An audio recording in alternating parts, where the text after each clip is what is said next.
महासिद्धेभ्यः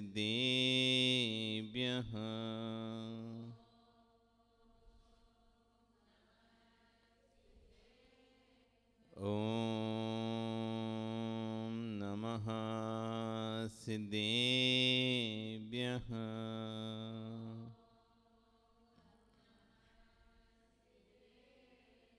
तिर्यणि खग्गिणाय रुतारी मोय सैर सिर निबिहु आयरी राऊ पसियो परवादिन्यो भव्य जी लोए नमो अरिहंताणं नमो सिद्धाणं नमो आयरियाणं नमो वज्रायाणं नमो लोये सभ्यसाहुणं। बोले अनंत अनंत से परमेष्टि भगवान की, आदि ब्रह्म आदिनाथ भगवान की, वर्तमान शासन एक महावीर भगवान की, आचार्य कुंद कुंद देव स्वामी महाराज की, आचार्य गुरु विश्व सागर जी महाराज की, अहिंसा में विश्व धर्म की।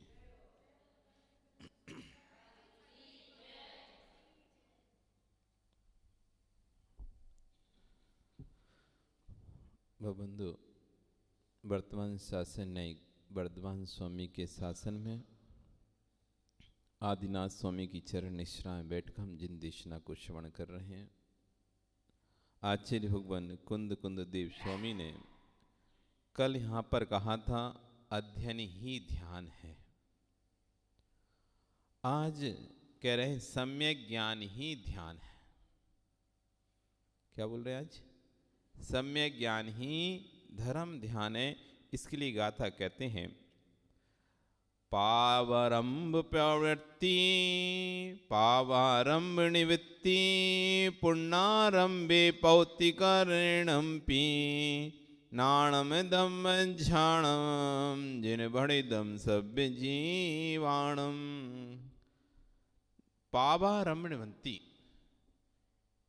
जो सम्यक ज्ञान होता है, सम्यक ज्ञान से मतलब समीचीन ज्ञान, तत्वों के समीचीन निर्णय, जो तत्व जैसा है उसका वैसा निर्णय करना कहलाता है सम्यक। जो जैसा उसको वैसा जानना वो कहलाता है समीचीन, और उसको जानना हो गया ज्ञान, समीचीन ज्ञान यानी सम्यक ज्ञान।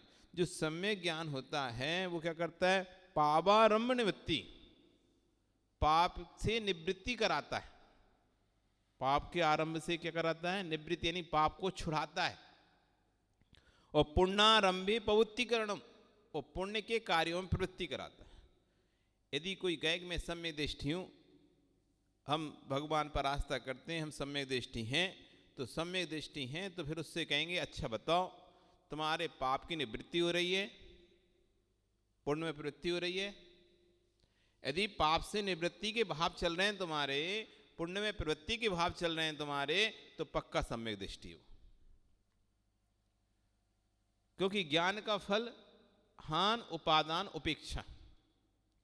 सम्यक ज्ञान का फल है, कोई भी चीज होती है ना तो उसका फल दिखाई देता है, फल दिखाई देता है। गर्भ अगर किसी को ठहरता है उसका फल दिखाई देता है, पेट उदर की वृद्धि होना, तभी तो कहलाया गर्भ है इसके अंदर। नहीं तो कैसे कहेगा किसी को गर्भ है? उदर की वृद्धि दिखाई देगी तो तब तो कहेंगे हाँ इसको गर्भ है।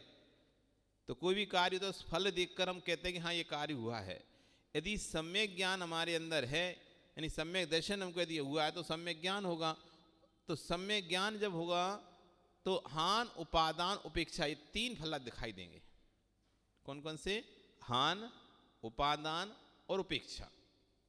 हान यानी छोड़ना, हान यानी त्याग करना, उपादान यानी ग्रहण करना, और उपेक्षा यानी मध्यस्थ हो जाना। हान यानी त्यागना, उपादेय यानी ग्रहण करना, और उपेक्षा यानी मध्यस्थ हो जाना। सुजी सब्जी मंडी गए कभी? सब्जी मंडी गए, सब्जी खरीदी ना? तो तुमको जो खरीदनी होती है सब्जी, उसको तुम ढूंढते हो सब्जी मंडी में, ढूंढते ही नहीं ढूंढते। आप गए, आपको एप्पल खरीदना था, सेब फल खरीदने थे, आप सब्जी मंडी में सब्जियों की जो दुकान थी उनमें देखते हैं, और जहाँ जहाँ सब दिखती है उसको तो छोड़ते चले जाते हैं, जहाँ जहाँ एप्पल की दुकान दिखती है वहाँ पहुँचते हैं। और वहाँ पहुँचकर भी क्या करते हो आप, एप्पल को देखते हो, वहाँ तो और भी सामान रखा है, मौसमी भी रखी हुई है, पपीता भी रखा हुआ है, केले भी रखे हैं, लेकिन आपको एप्पल चाहिए तो आप एप्पल को देखोगे।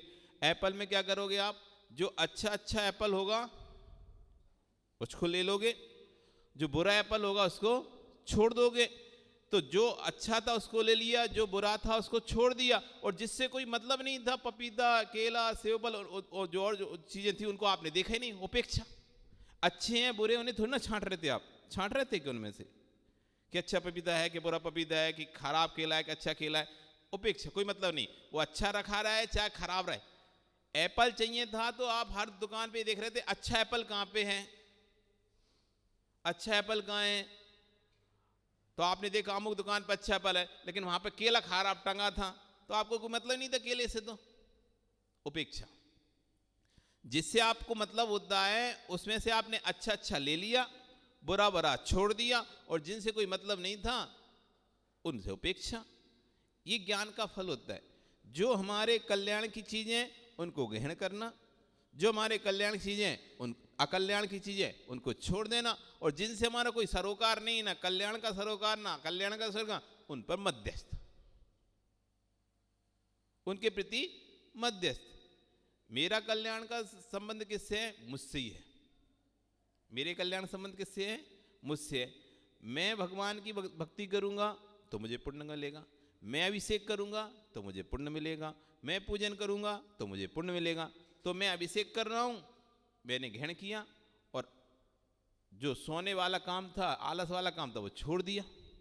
पाप की प्रवृत्ति थी, सोने में आलस में रह जाते थे, 8-8 बजे तक नहीं उठते थे, 7-7 बजे तक नहीं उठते थे, वो हमने छोड़कर जल्दी उठकर अभिषेक करने लगे। तो पाप को हमने छोड़ा, पुण्य को ग्रहण किया। अब कौन मंदिर में आ रहा है कौन नहीं आ रहा, मत आने तो हमें क्या करना है, नहीं तो हम क्या कर, अरे वो भी तो नहीं आता अभिषेक करने, वो भी तो नहीं आता, हमें अकेले अभिषेक करें क्या, उपेक्षा।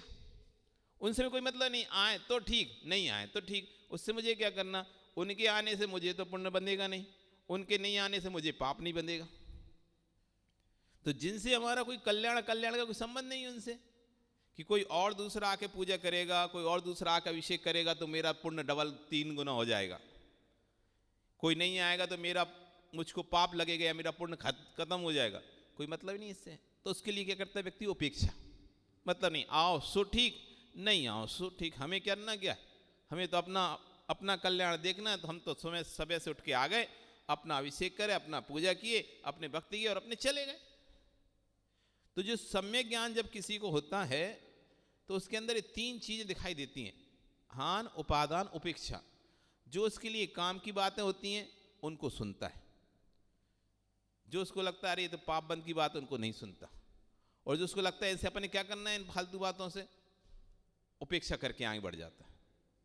अब यहाँ से घर से लेके यहाँ तक आए, रास्ते में बहुत सारी चीज़ें दिखी हैं आपको, तो क्या आप सबको साथ में लेके आए क्या, कोई को नहीं लाया, उपेक्षा करते निकल आए, आगे बढ़ जाए। कोई कुछ कर रहा है, कोई कुछ कर रहा है, कोई कुछ कर रहा है। तो सम्यक ज्ञान जब होगा तो हान, उपादान, उपेक्षा, यानी पाप में प्रवृत्ति छूटेगी और पुण्य में प्रवृत्ति लगेगी। इसी को, जिसकी ये पाप प्रवृत्ति छूट रही है, पुण्य प्रवृत्ति लग रही है, तो कह रहे हैं सब जीवों के लिए पापारंभ निवृत्ति, पाप रंभ से निवृत्ति, और पुण्यारंभे पुण्य कार्यों में पौत्रीकरणम, प्रवृत्ति कराने का हेतु कौन है, नाणम, ज्ञान ही है। जो सम्यक ज्ञान है वह ऐसा कार्य करता है, पाप से निवृत्ति कराता है और पुण्य में प्रवृत्ति कराता है। अतः ज्ञान ही धम्म ध्यानम, इसलिए ज्ञान ही ध्यान है। यदि आपको ज्ञान है तो वही ध्यान है आपका, अलग से कोई आंख बंद करके ध्यान करने की जरूरत नहीं है।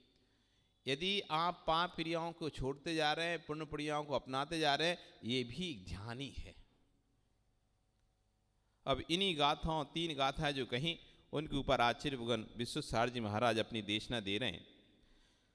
स्वानुभूति की अनुभूति का वेदन करना है तो श्रुत की गोद में पहुंचना पड़ेगा।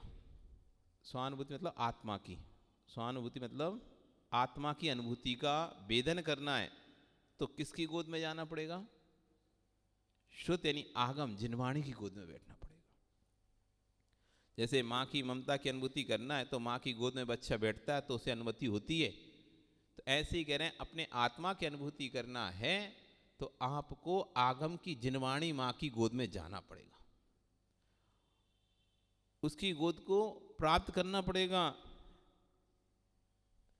श्रुत की गोद में पहुंचना पड़ेगा।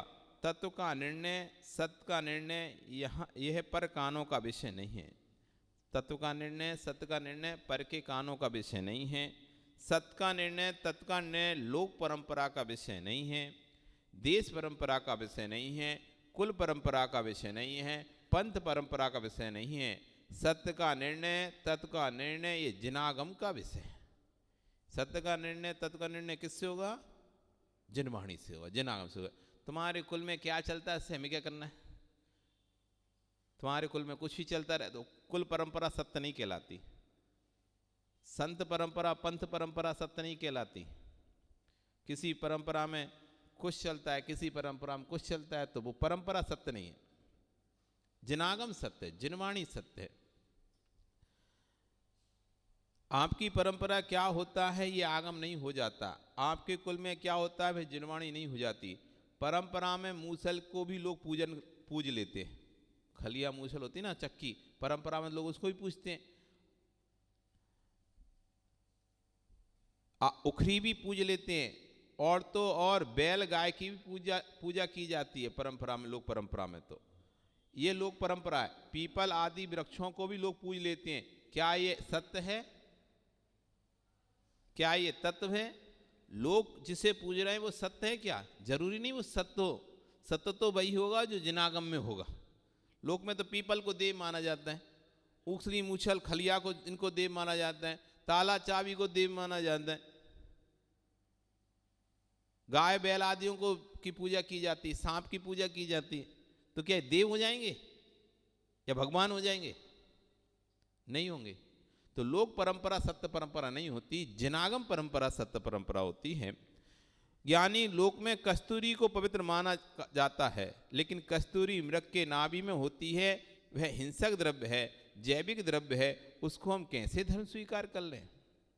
लोक मान्यताओं में शहद को पवित्र मानते हैं, अन्य दर्शनों में शहद को पवित्र माना जाता है। जहां बड़े बड़े यज्ञ होते हैं वहां चिन्नामृत डाला जा रहा है, जो पवित्र कहा जा रहा है। 7 गांव जलने से जो हिंसा होती है वह 1 बूंद शहद के सेवन करने से होती है। सोचो आप, 1 बूंद शहद में इतना पाप है कि 7 गांव को जलाने पर जितना पाप लगेगा उतना पाप मात्र 1 बूंद शहद की खाने में लगेगा। और आप तो बड़े चाव से हनी, होटलों में हनी खाना, कहीं भी जाकर हनी खाना में, तो एक बूंद शहद में कितना पाप है। 7 गांव के जलाने पर जो पाप लगता है वो 1 बूंद शहद के खाने में लगेगा। 7 गांव जलने में जो हिंसा होती है वह 1 बूंद शहद के सेवन से होती है। ऐसे अपवित्र द्रव्य को जिसमें कोटि कोटि जीवों का हनन होता है उसे हम पवित्र कैसे कह सकते हैं? लोक में तो उसे पवित्र माना है, लेकिन हम उसे कैसे पवित्र कहते हैं? लोक परंपरा को यदि पवित्र मानेंगे तो फिर तो हमको तो शहद को पवित्र मानना पड़ेगा। लोक परंपरा को पवित्र तो हमको चिन्नामृत पवित्र मानना। चिन्नामृत क्या होता है? गाय का मूत्र। गाय के मूत्र में 5 चीजें बना दी जाती हैं, शहद, मिश्री और भी 1-2 चीजें ऐसा करके, तो वो बन जाता है इनका चिन्नामृत। वो लोग पीते हैं ऐसे करके, चम्मच से देते हैं वो हाथ पे और वो ऐसे पीते। अन्न परंपरा में आपने देखा नहीं, कभी गए नहीं हो तो देखा नहीं होगा, मिले नहीं हो लोगों से, तो उसको लोग पवित्र मानते हैं। तो लोक परंपरा यदि पवित्र होगी तो सब अभक्ष्य पदार्थ भी सब पवित्र हो जाएंगे। लोक पवित्रता ऐसे अपवित्र द्रव को जिसमें कोटि कीटी जीवों का हनन होता है उसे हम पवित्र कैसे कह सकते हैं? लोक में पवित्रता को सत्य की पवित्रता नहीं कह पाएंगे। लोक की पवित्रता को सत्य की पवित्रता नहीं कह पाएंगे। लोक में गोबर को लीपने को पवित्र कहा है। जब भी प्राचीन काल में आप अपने जब कच्चे मकान रहते थे तो अपने घरों की शुद्धि लोग किससे करते थे? गोबर से करते थे ना। गोबर को पवित्र माना जाता है लोक में, लेकिन गोबर पवित्र नहीं है। उस पर यदि साधु का पैर पड़ जाए तो प्रायश्चित लेना पड़ता है। असंख्यात जीवों का पिंड होता है, वो मल होता है, सम्मूर्छन असंख्यात जीव उसके अंदर गोबर के अंदर होते, लेकिन लोक में से पवित्र स्वीकार है। लोक पवित्रता को हम सत्य की पवित्रता नहीं कह पाएंगे। लोक में गोबर को लीपने को पवित्र कहा है। जिसे लोक में पवित्र कहा जाता है उसे दिगंबर योगी हिंसा कहते हैं। उसे क्या कह रहे हैं? हिंसा कहते हैं। उस गोबर पर पैक रखने को हिंसा कहते हैं। मल है, मल ही तो है, एक जानवर का मल ही तो है। जैसे आपका मल निकलता है वैसे जानवर का मल निकला है। उस मल को कौन पवित्र करेगा? लोक में पवित्र कहने से आगम में वो पवित्र नहीं हो जाएगा। इसलिए जहाँ भी गोबर से लिपा हुआ स्थान होता है वहाँ साधु आहार नहीं करते, गोबर पर चलते नहीं, क्योंकि सम्मूर्छन जीव रहते हैं। जिसे लोक में पवित्र कहा जाता है उसे दिगंबर योगी हिंसा कहते हैं। उस गोबर पर पैर रखने को हिंसा कहते हैं। मल है, उसमें सम्मूर्छन जीव उत्पन्न होते हैं, उस पर पैर कैसे रख सकते हैं? लोक व्यवस्था को सत्य व्यवस्था कहना ये पहला मिथ्यात्व है। इसे आगम की भाषा में कहें तो लोक मूर्ता है। इसी लोक से हम सत्य का बोध नहीं कर सकते। सत्य का बोध करने में तो सम्यक ज्ञान चाहिए हमको, जो कि परंपरा से हटके होगा।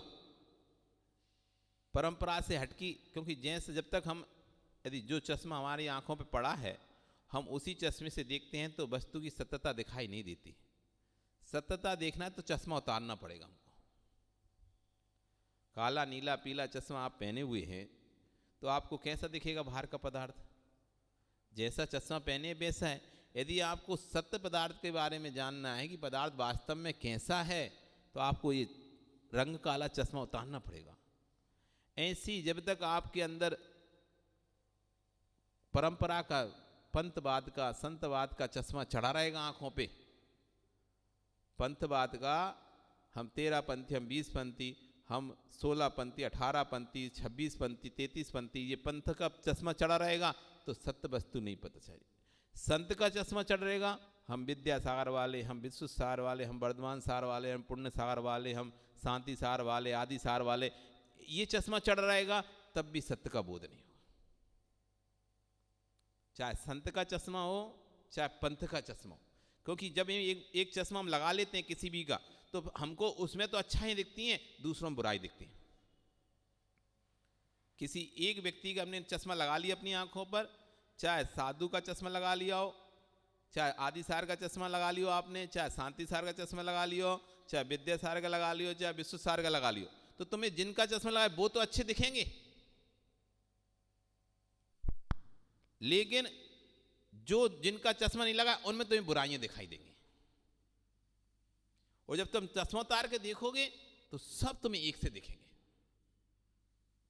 किसी से राग नहीं, किसी से देश नहीं, सब साधु दिखेंगे तुम्हें, सब आचार्य दिखेंगे। नहीं तो कोई कहेगा ये बड़े, कोई कहेगा वो बड़े, उसी में लड़ते रहेंगे।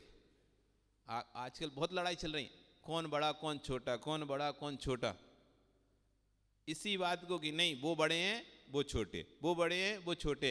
इसी बीच में श्रावक उलझे हैं, साधु उलझे हुए हैं। अपना अपना चश्मा उतारना नहीं चाहिए, दोनों अपना अपना चश्मा उतार दें। 28 मुकुट दोनों के दोनों बराबर हैं, चाहे शांति सागर हो चाहे आदि सागर हो, दोनों बराबर हैं। दोनों 36 मुकुट के धारी आचार्य हैं, कोई बड़ा नहीं होता कोई छोटा नहीं होता। राग है तो बड़ा छोटा दिखाई देगा, और राग देश से परे जब तुम देखोगे साधु दिखाई देगा बस। तो कुल परंपरा, पंथ परंपरा, संत परंपरा, ये चश्मे हैं चश्मे। जब तक नहीं हटेंगे तब तक व्यक्ति को सत्य का बोध नहीं होगा। सत्य का बोध है तो परंपराओं से दूर हटकर देखना पड़ेगा। जैसे कि आप अपने घर से वस्तु को देख रहे हो, आप यहाँ हो, यहाँ से कोई वस्तु हर की सामग्री देख रहे हो, आपको थोड़ी सी दूर तक की दिखाई दे रहा है, आप उसी को सत्य मान रहे हो। लेकिन वही आप एक पर्वत की चोटी से देखोगे स्थान को तो आपको सर्वांगीण दिखाई देगा। अभी तो सिर्फ आपका घर, आपका आंगन दिखाई दे रहा है यहाँ से बस, और सोच रहे इतना ही कुछ है और कुछ नहीं है। लेकिन जैसे आप किसी चोटी पे खड़े होगे, ऊंचे स्थान पे खड़े होगे, तो पूरा शहर दिखाई देता है। फिर समझ में आता है हाँ ये है, ये है, ये है। तो सत्य तभी प्राप्त कर पाएंगे जब हम ऊपर से देखेंगे, सब चीज़ों को घर से दूर हटके अलग ऐसे स्थान पर जहाँ कोई नहीं है, ऐसे स्थान पर खड़े होकर जब हम देखते हैं तो सत्य दिखाई देता है। कितना बड़ा शहर है, कितना बड़ा शहर है। इसलिए कह रहे हैं आगम की भाषा में कहें तो लोक मूर्ता है ये, संत परंपरा हो, पंथ परंपरा हो, ये सब लोक मूर्ता में आती है। प्रयोजनभूत जो तत्व है सम्यक दर्शन में सहकारी है। जो प्रयोजनभूत तत्व है वही सम्यक दर्शन में सहकारी होता है। वे 7 तत्व हैं। आचार्य पूज्यपाद स्वामी सर्वरार सिद्धि ग्रंथ में लिखते हैं कि जगत के जीवों ने जितना लोक मूर्ता को, सत्य को स्वीकार किया है, वह मोक्ष मार्ग में अप्रकट भूत होने से अप्रयोजन भूत है। जगत में जितने भी लोगों ने लोक मूर्ता के कारण सत्य को स्वीकार किया है, कि कोई गल्ला पेटी में अगरबत्ती लगा रहा है, तो कोई दुकान के तालों में अगरबत्ती लगा रहा है, तो कोई सूरज को पानी डाल रहा है, तो कोई गोबर को लीप रहा है, अनेक प्रकार से ये कहते हैं कि हम तो धर्म कर रहे हैं और उसी को तत्व समझ रहे हैं, उसी को धर्म समझ रहे हैं। तो कह रहे हैं कि ये सब अप्रयोजन भूत हैं, उससे तुम्हारे मोक्ष मार्ग में कोई कल्याणकारी नहीं है। इससे कोई भी कल्याण नहीं होगा तुम्हारा। कि आप अपने दुकान में एक छोटा सा बना लिए अरिया मंदिर टाइप का, और उसमें तस्वीर रखी लगाए, तो सोचते हम धर्म कर लिए, पूजन कर लिए, पाठ कर लिए वहां पे। तो ये कह रहे हैं ये तत्व प्रयोजन भूत तत्व नहीं है, ये कोई, इनसे कोई कल्याण नहीं होगा। तुम्हें लग रहा है तुमने ऐसा ऐसा कर लिया, हो गया, 4 बत्ती लगा दिया तो हो गया, तुम्हारा धर्म हो गया, पूजा हो गई, पाठ हो गई। ये कोई प्रयोजन भूत चीज नहीं है, ये अप्रयोजन भूत है। कर रहे हो बेकार का, बेमतलब का चीज है। इससे कुछ भी आपका धर्म नहीं हो रहा, कोई पुण्य नहीं बढ़ रहा इससे आपका। अप्रयोजन भूत है ये मोक्ष मार्ग में। किसको करने से तुम मोक्ष मार्गी हो जाओगे, जल्दी तुम्हारा मोक्ष के लिए नंबर लग जाएगा, नहीं। तो कह रहे हैं ये सब जो जगत में की लोक मूर्ताएं की जा रही हैं, कोई गंगा में स्नान करने को मानता है कि अपन का सारे पाप धुल जाएंगे, तो कोई बोलता है मैं सम्य शिखर घूमे आऊंगा तो मेरे सारे पाप धुल जाएंगे। नहीं, ये सब लोक मूर्ताएं। जाने के लिए मात्र से पाप नहीं धुलेंगे, वहां जाकर वैसे भाव भी करना पड़ेगा, वंदना के वैसे विशुद्धि भी रखना पड़ेगा, तब जाके पाप कटेगा। मात्र जाने मात्र तो डोली वाले 100 बार चढ़ते हो, 100 बार उतरते हैं। तुम तो एक ही बार जाते हो, साल भर में जाओगे, 6 महीना में एक बार, वो तो वहीं रहते हैं। और एक दिन में आप एक करते हो, वो तो हर दिन की वंदना करते हैं। आप 7 दिन जाओगे, 2 वंदना करके आओगे, तो 7 दिन में 7 वंदना कर लेंगे, पूरा घुमाएंगे तुम्हें ऊपर से लेके नीचे तक। तो जाने मात्र से यदि कर्म का क्षय होता तो वहां रहने वाले कुत्ते आदि जानवर आदि, वहां पर रहने वाले जो लोग हैं, जो सामान ढोड़ों के ऊपर लेते हैं, नीचे लाते हैं, वे सबका कल्याण हो जाता। लेकिन हो पाएगा सबका कल्याण? नहीं होना किसी का। भावों के साथ जो जाएगा, विशुद्धि के साथ जाएगा, उसको पर्वत की वंदना करने से पुण्य का बंध होगा या और पाप का क्षय होगा। कभी कभी क्या होता है, कितना गहरा तत्व निर्णय जीव को नहीं हुआ तो लोक व्यवस्था, कुल व्यवस्था, परंपरा व्यवस्था को ही मान लेता है कि ये भगवान की वाणी है। जब तक गहरा तत्व का निर्णय नहीं होता तो जो देखता चला आ रहा है कुल परंपरा में, वो ही समझता है यही होता है धर्म, यही होता है धर्म, यही होता है धर्म। जैसे एक कहानी थी, एक माँ अपनी बेटी की शादी के लिए तैयारी शुरू कर रही थी। उनके घर में एक बिल्ली थी। अब सुजीत, अब घर में तुम्हारी बेटी की माँ तैयारी कर रही है अपनी बेटी की शादी की, बेटे की शादी की, मान लो तैयारी का, घर में एक बिल्ली।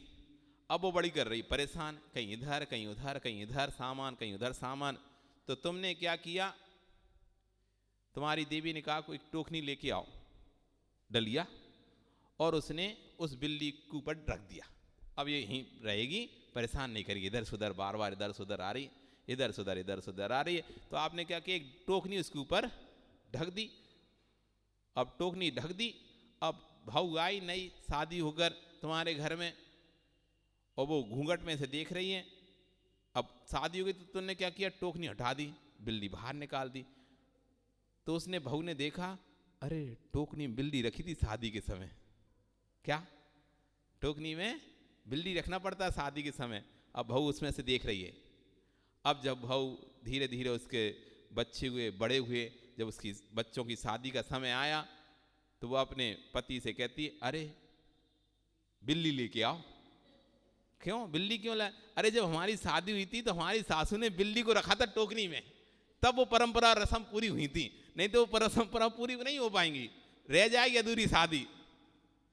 तो अब वो बिल्ली ढूंढ रहा है, कहाँ से लाएं बिल्लियाँ टोकनी में रखने। तो ये परंपरा चली आती है जिनमें कोई सेंस नहीं होता, लेकिन वो चली आ रही परंपरा, चली आ रही परंपरा, चली आ रही, और आप भी उसे निभा रहे हो। उसी को यही भगवान ने ऐसा कहा होगा, यही धर्म होता होगा, यही परंपरा होती, यही रीति रिवाज होता, तो वो आप भी करते चले आ रहे हैं।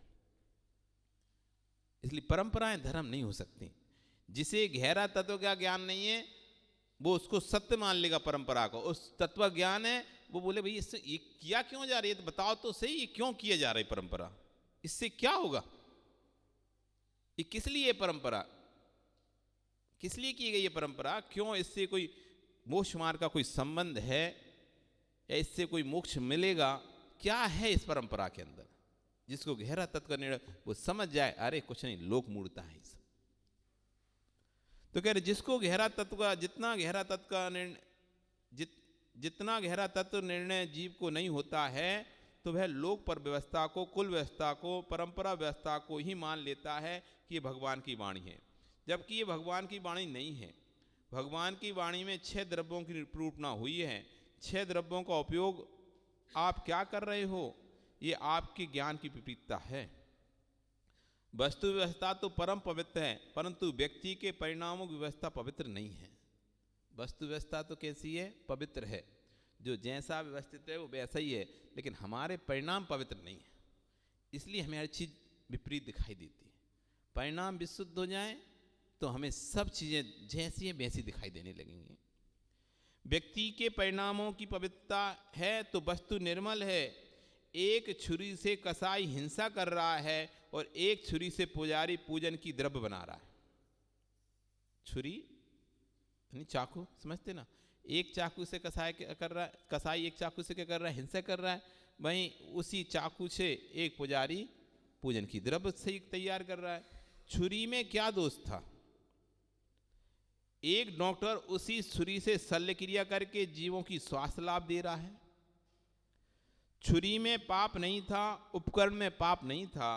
पाप पुण्य कहीं हैं तो जीव की परिणति में है। परिणति को पवित्र नहीं किया तो पर में दोष देता रहा। पहला दोष तो पाप किया और दूसरा फिर दूसरे को दोष दिया, ये मायाचारी भी की।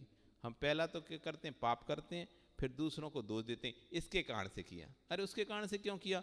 तुम्हारा मन नहीं होता तो क्यों करते? जैसे आचार्य कई बार बोलते हैं कि आप शादी करने गए, शादी करके आए तो कोई अब बोले महाराज जी अब क्या करें, और पिताजी ने कर दी शादी, पिताजी ने कर दी शादी, अब तो रहना पड़ेगा। तो आचार्य लोग उससे बोलते हैं पिताजी ने कर दी तो पिताजी ने क्या जबरदस्ती तो घोड़े पे बैठा लाता क्या ना? पिताजी ने कर दी शादी, मन तो तुम्हारा ही था ना घोड़े पे बैठने का, तब तो पिताजी शादी कर पाए। मन नहीं होता तो पिताजी शादी कैसे करते? घोड़े के बैठने का मन तुम्हारा था, शादी करने का मन तुम्हारा था। आरोप कर रहे पिताजी ने कर दी, हम तो देखने भी नहीं गए, पिताजी जिससे काम ने कर ली। तो पिताजी नहीं करी, पिताजी पे तुम आरोप कर रहे हैं। तो कह रहे हैं एक तो पहले शादी कर ली, वो पाप किया, फिर अब मायाचारी कर रहे हो, अपना गलती स्वीकार ना करके दूसरों पे थोप रहे कि नहीं उनने किए, उनने करवा दी, नहीं तो हम तो नहीं करते। अरे भगवान महावीर स्वामी कौन कर पाया शादी? उनके पिताजी ने तो नहीं करवा पाया उनकी शादी। पिताजी करवाते हैं तो शादी, नेमिनाथ की तो शादी नहीं करवा पाए। पार्श्वनाथ की शादी नहीं कर पा पाए, बांसुर की शादी नहीं कर पा पाए। इनकी क्यों नहीं हो पाई शादी? यदि शादी पिता करते हैं, पिता शादी नहीं करवाते, व्यक्ति के अंदर खुद मन में रहता है मुझे शादी करना है, वो तो बस सहयोग कर देते हैं तुम्हारी मन की इच्छा पूर्ति करने के लिए। तो एक तो कह रहे पाप किया, और दूसरा दूसरे पे आरोप कर कर माया चाहिए, डबल पाप पे भी पाप करता है व्यक्ति। एक कहानी थी, क्योंकि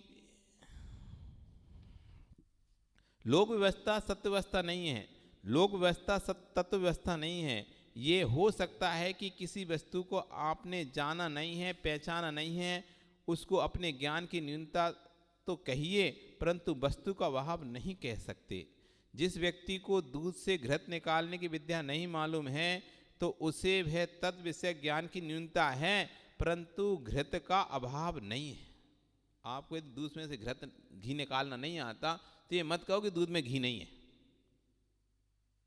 आपके ज्ञान का अभाव है, ऐसा बोलो कि हमें दूध में घी निकालना नहीं आता, हमको उस वस्तु के ज्ञान का अभाव है। लेकिन ऐसा मत बोलो कि दूध में घी नहीं है। घृत का अभाव नहीं है, घृत निकालने के ज्ञान का अभाव है तुम्हारे अंदर।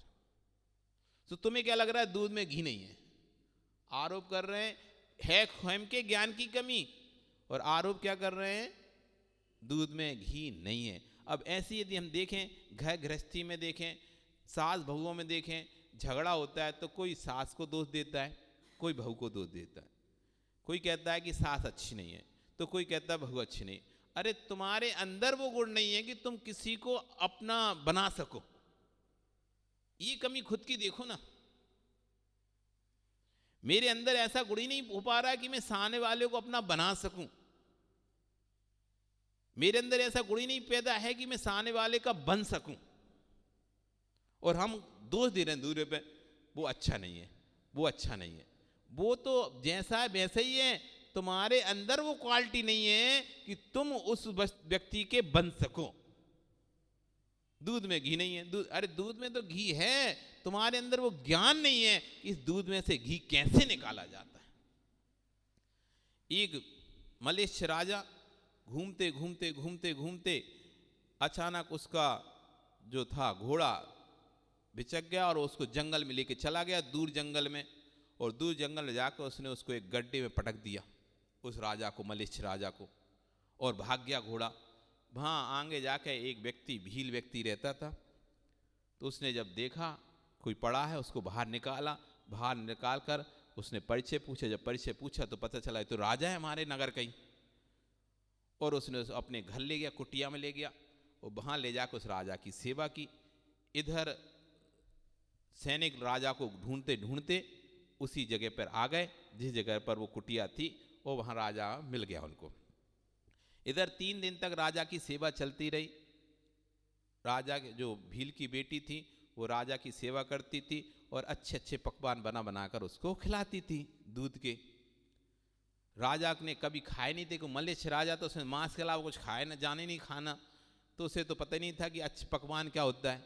उसने बढ़िया दूध के पकवान जो बनाती थी, उनके घर में गाय थी, तो गाय से दूध निकालते थे, और दूध निकाल कर उससे अच्छे अच्छे पकवान बनाते थे, और उसको राजा को खिलाते थे, क्योंकि राजा है। तो राजा कुछ दिनों में स्वस्थ हो गया। इधर जब तक सैनिकों ने राजा को ढूंढ भी लिया कि कहाँ है राजा, कहाँ, घोड़ा लेके चला गया जंगल में, और राजा मिल गया।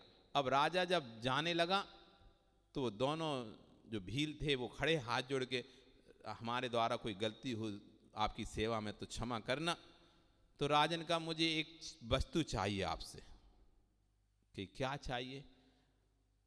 आप मुझे बताओ, आप मुझे इतने इतने अच्छे पकवान बना के खिलाते थे, वो कहाँ से आते थे? मुझे वो चीज़ चाहिए जिससे पकवान आता था। मैंने कभी आज तक पकवान नहीं खाए ऐसे। तो बोले कि स्वामी जी हम कहीं से नहीं लाते थे, हमारे पास कामधेनु है। कामधेनु, गाय का नाम उनका क्या था रखा उन्होंने? कामधेनु। कामधेनु है, उससे जो इच्छा करते हैं वो मिल जाता है। अब शॉर्ट भाषा में कहा, मतलब उससे दूध निकालते हैं, अब दूध से निकाल के जो अपने बनाना होता है बना लो, दूध से तो बहुत सारे पकवान बन जाते हैं। तो हमारे पास कामधेनु है, उस कामधेनु से हम जो चाहते हैं वो हमारा काम हो जाता है, उसी से आपको ये पकवान बना बना के खिलाए। उसी ने पकवान दिए थे तो उसी से। अब राजा को समझ में नहीं आया, उसने से कामधेनु मतलब कोई कि कहाँ है कामधेनु, दिखा है वो गाय खड़ी थी सामने, ये हमारी कामधेनु। तो राजा कहता है ये मुझे चाहिए अब, क्यों, मुझे अब रोज पकवान खाना है। तो भील कहता है नहीं हम ये नहीं दे पाएंगे, ये हमारे कितनी आजीविका का साधन है और हम इसको बहुत समय से रखे हुए हैं, इसको हम देने से परिवार का सदस्य है तुम्हारा। तो राजा कहे नहीं देना पड़ेगा। अब राज हट, और राजा के हमने क्या कर सकते हैं, जबरदस्ती ले जाएगा नहीं दोगे तो राजा ने एक पोटली निकाली उसकी मोहरों की, उसको पकड़ाया, लो ये तुम्हारे लिए पैसे, मुझे ये चाहिए, और अपने सैनिकों से कहा ले लो इसे। तो अब राजा के सामने क्या बोलेगा वो, तो ठीक है वो ले गए, राजा उसको ले गया और उसको पोटली उसको दे गया। तो उस समय वो सोचा कि अभी इस पोटली खर्चा नहीं करते, अभी देखते हैं क्या होता है। उसने रख ली और राजा उधर ले गया, अपने नगर में लेके गया और उसको बड़ी अच्छे महल में अंदर महल में उसको बांध कर, अब राजा को तो खाने थे अच्छे बड़े बड़े पकवान बढ़िया। तो राजा ने उसके आगे रखा एक बड़ा सा कुपरा कि कामधेनु इसमें पकवान दे। वो कहाँ से पकवान दे, आगे कपड़ा रख दिया, एक पीछे कपड़ा रख दिया, कामधेनु पकवान दे, कामधेनु पकवान दे। अब वो तो कुछ ही ना दे, तो राजा को बड़ा गुस्सा आ रहा है, कामधेनु पकवान दे। तो उसने उसको सोचा कि चलो ऐसे नहीं देख, प्यार से देगी, तो पुचकारा कामधेनु पकवान दे, कामधेनु पकवान दे, दिया ही नहीं उसने। और जब पुचकारा तो उसने गोबर और कर दिया मूत्र कर दिया, गोबर दे। वो कह रहा है कामधेनु रस दे, कामधेनु ये दे, शरबत दे, अमृत दे, पकवान दे, हलवा दे, वो कछु ना देखे गोबर दे दिया और मूत्र दे दिया।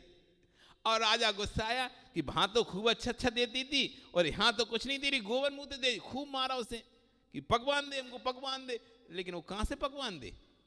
2 दिन बाद 3 दिन बाद वो गाय को लेकर वापस आया उधर ही उसके यहाँ पे, बोला तुमने हमारे साथ धोखा किया, ये तुम्हारे यहाँ अच्छा देती थी, हमारे यहाँ कुछ देती नहीं है, गोबर और मूत्र के अलावा कुछ देती नहीं है ये तो उसने कहा राजन पहले तो आप पकड़ो ये अपनी थैली मोहरों की और मुझे वापस दो, और ये वादा करो कि आप फिर से नहीं मांगोगे। हाँ मुझे नहीं चाहिए, ले लो, तुम तो इसको देती नहीं है। तो उसने कहा कि आपको प्रक्रिया पता नहीं है, ये पकवान नहीं देती, ये तो सिर्फ दूध देती है, पकवान तो बनाए जाते हैं बाद में। प्रक्रिया ज्ञान नहीं होने से कि इसका दूध निकालना पड़ता है, दूध निकाल के उससे फिर पकवान बनते हैं, मावा बनाकर उसके अनेक प्रकार के पकवान है, ये ज्ञान नहीं था। तो वो क्या समझ रहा था, ये दे ही नहीं रही कुछ, ये दे ही नहीं रही कुछ। ज्ञान होता कि कैसे दूध निकाल कर कैसे पकवान, तो उससे पकवान मिलते ही नहीं मिलते। तो ऐसे हमें किसी चीज का जब ज्ञान नहीं होता तो हम क्या करते हैं, दूसरे पर आरोप करते हैं, ये चीज खराब है, अच्छी नहीं है, ये चीज खराब है, अच्छी नहीं। वही चीज दूसरा व्यक्ति उठाकर अपना काम कर लेता उसी चीज से। एक व्यक्ति गिटार देखा, बाजार में गया, गिटार देखा, बड़ा अच्छी लगी गिटार, कोई बजा रहा था, उसने खरीद ली गिटार। अब गिटार खरीद तो ली, गिटार खरीदने के बाद जब घर पे आया तो वो बजाए तो आवाज नहीं निकले उस ढंग से, भैं भैं की आवाज निकले, कोई आवाज अच्छी नहीं आए। जब उधर तो अच्छी आवाज निकल रही थी उस गिटार में जब खरीदा था, अब क्यों नहीं निकल रही, तो उसने यार बेकार खरीद दिए, और उसने ऐसे ही उसको रख दिया, टांग दिया दीवार पे। अब दीवार टांग दिया, लेकिन चूहा बार बार उसको उछे तो फिर वो बजे, तो रात में उसकी बार बार नींद खुल जाए, चूहे परेशान करें तो। अब उसको गिटार से परेशान हो गया, एक कहाँ से मैं आफत ले आया, तो उसने गुस्से में वो गिटार को वापस कुचड़े में फेंक दिया। अरे बचती तो है नहीं है, बेकार, और उसने ठग लिया हमको। वो उसने फेंक दिया कचरे में। एक भिखारी वहाँ से निकल रहा था, उसको वो गिटार मिल गई, उसने देखा उसको गिटार बजाना आती थी, तो उसने उसको उठा लिया और बढ़िया भाई उसी बाहर बैठ के उसको बजाया और गाना गाए। तो सो रहा था, अचानक नींद, अरे कितना अच्छा गिटार बज रहा है, कितना अच्छा गाना बजा है, देखें तो सही कौन बजा रहा है, कौन देख रहा है। देखे तो एक भिखारी, और देखा गिटार, ये तो मेरी है, इतनी अच्छी बजती है। मैं तो सोच रहा था बजती नहीं, फेंक दिया मैंने से। उस भिखारी नहीं, मेरी, मुझे वापस दो। अब वो मांग रहा उससे वापस। पहले जब उसे नहीं समझ में आ रहा तो फेंक दिया था। ऐसे ही बहुत सा कार्य हमारे ऐसे, तो पहले हम चीज तो ऐसे छोड़ देते, नहीं चाहिए, तुम ले जाओ। अब देखते हैं कि अरे यार इसको उसने उसको मॉडिफाई करके अच्छा कर, और यार ये तो अच्छी लगी, हमें वापस चाहिए, हमारी चीज़ है, हमें वापस दो। पहले ज्ञान नहीं होने से हमने उस वस्तु को छोड़ दिया, जैसे ही ज्ञान दूसरे ने उसका उपयोग कर लिया तो हमें अच्छी लगने लगी। तो दोष वस्तु में नहीं था, गिटार तो बज रहा था, पहले ही बज रहा था, बाद में बज रहा था, उसको बजाने का ज्ञान नहीं था तो उसे लग रहा था गिटार तो वैसे ही है, बेकार है। ऐसे ही हम दूसरी वस्तुओं पे आरोप देते हैं, ये व्यक्ति खराब है, ये व्यक्ति खराब है। ये व्यक्ति खराब नहीं है, व्यक्ति तो जैसा था वैसा ही है, हमें उसके साथ डील करना नहीं आता। ग्राहक आता है ना, अरे वो खराब ग्राहक था, वो बेकार ग्राहक था, कुछ नहीं लेगा, परेशान करके अलग चला गया। वो ग्राहक नहीं, खराब नहीं था, आपको उसके हिसाब से उससे डील करना नहीं आ रहा था। कैसे आप उससे डील कर कर उनको कन्विंस करना आपको नहीं आ रहा था, इसलिए आपको लगा बेकार था, कुछ नहीं लेके गया, परेशान होकर गया। यदि आपको कन्विंस करना आता, क्योंकि वो कहीं ना कहीं से सामान ले रहा है ना, आपके यहाँ से नहीं ले पाया कोई बात नहीं, लेकिन कहीं से तो लिया उसने सामान, कहीं तो किसी ने तो इसे कन्विंस किया है, कोई तो उसे कन्विंस कर पाया, कोई समझा पाया, तभी तो कोई उसको माल बेच पाया। यदि वो समझते नहीं किसी से तो कोई नहीं समझा पाता उसे। फिर तो गलती कहाँ पे थी? उसकी नहीं थी, कमी हमारी थी कि हमको कन्विंस करना नहीं आ रहा था अपनी बात, उसको समझा नहीं पा रहे थे अपनी बात। प्रस्तुतिकरण, प्रेजेंटेशन जिसे कहते हैं अपन, प्रेजेंटेशन बहुत बड़ी महत्वपूर्ण चीज होती है। एक ही बात को कहने के लिए अलग अलग, आजकल तो बड़े बड़े इसकी ट्रेनिंगें होती हैं, लाखों करोड़ रुपए सिर्फ इसी की बात बताने की कि आप अपना प्रेजेंटेशन कैसे करेंगे। सेमिनार लगते हैं, लाखों लाख रुपए बताने वाला व्यक्ति लाखों करोड़ रुपए ले जाता है इसी बात को बताने, अपना प्रेजेंटेशन कैसे करना चाहिए, और हजार लोग बैठ के सीखते हैं प्रेजेंटेशन, तब भी सभी नहीं सीख पाते। सेमिनार लगता है, वो बताता है कि कैसे कोई वस्तु बेचना चाहिए, प्रेजेंटेशन करना चाहिए, हजार लोग एक साथ बैठ के नहीं उस ट्रेनिंग को लेते, लेकिन तब भी सभी सफल नहीं हो पाते। उनके अंदर ज्ञान की कमी रहती है, वो ज्ञान की कमी होने से उन्हें समझ में नहीं आता, वैसा का वैसा चलता रहता है, और जिसको समझ में आता है वो उससे लाभ उठा लेता है। तो कमी किसमें थी? कमी हमारी सोच में, हमारे ज्ञान में थी कि हमको उस वस्तु का सर्वांगीण ज्ञान नहीं था, तो हमने कह दी वस्तु तो खराब है। वस्तु खराब नहीं है, तुम्हारे ज्ञान में कमी है। दूध खराब नहीं है, दूध में घी है, तुम्हें घी निकालने की प्रक्रिया पता नहीं है, तो आप यार इस दूध में तो घी नहीं है, निकला ही नहीं ढंग से। ठीक कह रहे हैं यहाँ पे, दूध में घृत निकालने की विद्या नहीं मालूम तो उससे तत्व ज्ञान की न्यूनता है, परंतु वस्तु घृत का अभाव नहीं है। लोक में मिथ्या किसे मान लिया जाता है? जो मेरे अनुसार नहीं है उसे मिथ्या कह दिया जाता है, और जो मेरे अनुसार है वह मिथ्यात्व को भी सम्यक बना लिया जाता है। किसी व्यक्ति को तपेदिक रोग हो गया है, वैद्य ने कह दिया कि आपको मात्र जौ की रोटी खाना है, और उसने खाना भी प्रारंभ कर दिया। कुछ दिन बाद उसके मित्र ने अपने घर में आमंत्रित किया, उसने बादाम का हलवा बनाया, अच्छी अच्छी सामग्री बनाई। वह अस्वस्थ व्यक्ति कहता है कि मुझकी कुछ भी तो नहीं तुम्हारे घर में। बोले क्यों? ये सब स्वास्थ्य बिगाड़ने वाली सामग्री बना के रखी। समझ में आया? आपको बीमारी थी, आपको नहीं खाना था, तो कोई ने निमंत्रण किया, अरे क्या बनाया तुमने? कुछ तो नहीं बना, ये खाएंगे इतना, इससे बीमार हो जाएंगे, इससे तो तुम बीमार हो, तो इसलिए क्या लग रहा है ये सामग्री खाने से बीमार हो जाएंगे। कोई स्वस्थ व्यक्ति आता, उसे वो चटर चटर खा जाता वो हलवा, क्यों? उसे थोड़ी ना बीमारी लगती। हम बीमार हैं तो हमें क्या लगता है, अरे इन्हें कितना तेल का सामान रहा है, कितना घी का सामान, कितना बघार लगा दिया, क्योंकि तुमको घी तेल बघार नहीं खाना। और जो स्वस्थ है उसे तो लगता है हाँ बढ़िया दाल फ्राई हो, ये हो, अच्छे मसाला होना चाहिए, चटपटा होना चाहिए, घी होना चाहिए, तेल, उसे वो अच्छा लगता है।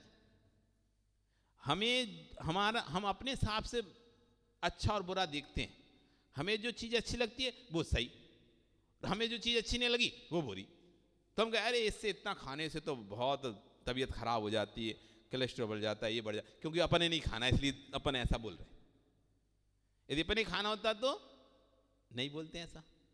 तो यही ये कह रहे हैं कि किसी को रोग है तो उससे डॉक्टर ने कहा तुम्हें बस दाल रोटी खानी है। अब वो कहीं निमंत्रण में गया और वहाँ हलवा बना था, तो हलवा देख के कहता अरे ये सब खाने से बीमार हो जाते हैं, नहीं खाना चाहिए। क्यों? उसे तो दाल रोटी खानी है, डॉक्टर बोला है, इसलिए वो दाल रोटी अच्छी लग रही है, बाकी सब तो उसे बेकार लग रहा है। अच्छी अच्छी सामग्री बनाई। वह अस्वस्थ व्यक्ति कहता है कि कुछ भी तो नहीं बनाया तुमने अपने घर में। बोले क्यों? ये सब स्वास्थ्य को बिगाड़ने वाली सामग्री बनाकर रखी है आपने, जबकि उस व्यक्ति ने तो सब कुछ अच्छा ही बनाया कर रखा था। वह बोला जौ की रोटी कहाँ है? जौ की रोटी कहाँ है? तुमने कुछ तो नहीं बनाया। क्यों? उसे तो जौ की रोटी खानी थी, डॉक्टर ने तो बोला है जौ की रोटी खाना है। अब वो सब तो है लेकिन जौ की रोटी नहीं है, तो कह रहा है कुछ तो नहीं बनाया तुमने, जो खाना है वो तो है ही नहीं जौ की रोटी हमारे लिए। ये सब बेकार, इनसे स्वास्थ्य बिगड़ जाता है। ऐसे ही जगत में क्या हुआ सुनो, जिस व्यक्ति के अंदर स्वयं रोग हो गया है मिथ्यात्व का और विपरीत तत्व को तत्व कहना प्रारंभ कर दिया है, अब सम्यक तत्व उसके सामने आ जाए उसे मिथ्या कह देता है। और जिसने मिथ्यात्व को सम्यक कहता है, ऐसे ही लोग जगत में अनंत हो चुके हैं। जो विद्या जनागम में नहीं है उससे अपने महत्व को में आकर जनावन कह देना, अरहंत की देशना को मिथ्या कह देना, ये मिथ्या पहली मिथ्या दृष्टि की पहचान है। आगम अगाध है, इसलिए कभी भी ये नहीं कहना चाहिए हमें तो सब जानते, हम तो सब जानते हैं। नहीं, आगम अगाध है, तुम कुछ भी नहीं जानते भी आगम के बारे में। हम तो सब ग्रंथों पढ़ ली, शास्त्रों पढ़ ली, हमें तो सब सुना है, शास्त्र जानते, कुछ नहीं जानते, एक अंश भी नहीं जानते भी आगम का। इतना अगाध आगम है। इसलिए जब भी कोई बात करो तो ऐसे नहीं ऐसा ही है, ऐसा नहीं, ऐसा भी है, ऐसा ही है, ऐसा नहीं बोलना चाहिए, ऐसा भी है। हमने अभी तक जितना पढ़ा है उसके हिसाब से ऐसा है, बाकी और कोई ग्रंथ के हिसाब से वैसा हो सकता है। जैसे आप कह रहे हैं हमें पूर्ण ग्रंथों का ज्ञान नहीं है। आपका समय कल फिर आओगे पर्या रही तो कल यहाँ पर, और यहाँ पर आचार्य भगवान कहेंगे कोई वक्ता अपनी बात को कहे तो हमें किस तरह से उसकी बात में सत्ता खोजनी चाहिए, ये सब आगे बताएंगे। नमो हरिंताण, नमो सिद्धाण, नमो आर्याण, नमो छायण, नमो सब सा। जिनवाणी स्तुति।